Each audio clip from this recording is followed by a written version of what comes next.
We're out here in Perthshire, just recently installed brand new windows and doors in this gatehouse from the 1800s. Let's show you about and see what we've actually done. So first of all, we've got these sash and case windows. So what we had originally was we had PVC windows that were like from the 90s. They were brown, they didn't fit the house at all. So what we've done here is we've reverted back to sash and case windows. We've reverted back to white, which has made it look absolutely fantastic. There's a couple of other things with this as well. So we actually redid the cement on here. So the new sills are a bit shorter than the old ones, and so we had Sandy come in and redo these, and he's done a phenomenal job. They look fantastic. Luna the cat did decide to come out and stand in it whilst it was still wet, so this is actually the second go of it, but it's come out looking fantastic, so that's what matters. Over here you can see we've gone for something totally different on the doors. We've gone for bright red, right, and it looks brilliant. So we've got the white frame, which is quite traditional. That marries it up with the windows pretty well, but the red really pops, and from a distance it looks amazing.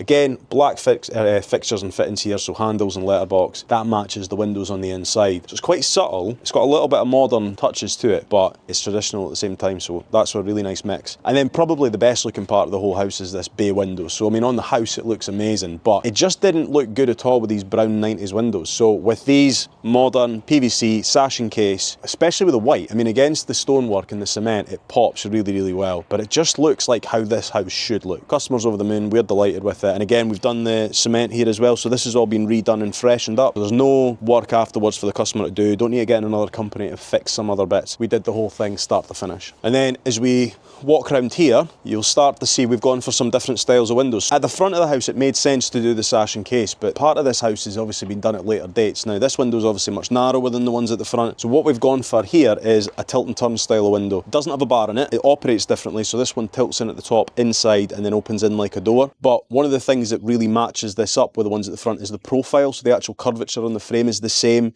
whether or not you're looking at sash and case or whether you're looking at tilt and turn. So you can actually have a combination throughout the house. It's always good for budget, but it's also good for just making it look continuous and getting what you want in each and every room. And then as we go around the back, you'll see some more tilt and turn windows. So again, this part of the house is obviously much newer. It's not new, but it's much newer. And again, so the window's totally different size. Didn't make any sense to make these sash and case because of course leaning over that countertop would have been impossible. But again, frame matches up nicely. It looks continuous the whole way around. And we just have windows in each room that operate the way we need them to operate. So we're inside the bay window now.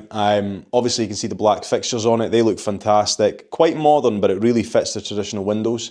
Obviously the blinds have been fitted now, but with these windows, Lynn wanted to keep the original woodwork that was here, so we've managed to save that. We've just trimmed up against it. So it's not loads of redecoration or anything for her to do, but it's come out looking absolutely fantastic.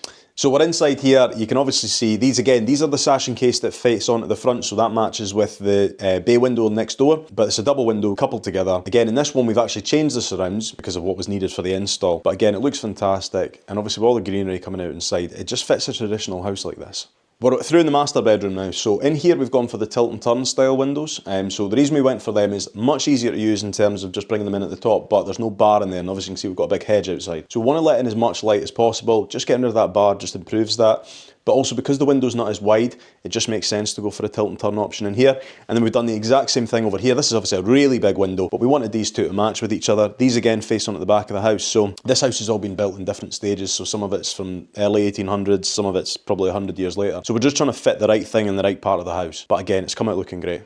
So we're in the kitchen. In here we've gone for the tilt and turn options as well. So there's a couple of reasons we did that. One, having a window that opens in the way rather than goes even further out is obviously easier with these countertops. But the windows again are completely different size from the ones at the front. So we didn't want to add any bars or anything that you didn't need there. Just really simple, and obviously now that they've been dressed and stuff and they look fancy, they look great. So that's what we've gone for here. And then over in this window here, we've gone for something that doesn't fit on any other part of the house. This is a hopper window, which is completely different, but there's a cat called Luna that needed a window that operates like this, so you can even notice some of the dirt that's on it already, so don't think we don't clean our windows when we install them. So we're in the bathroom now. Again, tilt and turn style window. This time we went for satin glass, which is the most obscured glass that we can offer, but it doesn't have a big old-fashioned pattern on it. It's not going to go out of style. It's subtle. It goes great with the black as well for here, but it looks nice and clean cut. If you like what you've seen here today, follow along with our social media on TikTok, Facebook, Instagram and YouTube, and see what we're up to every single day at Meraki Halo.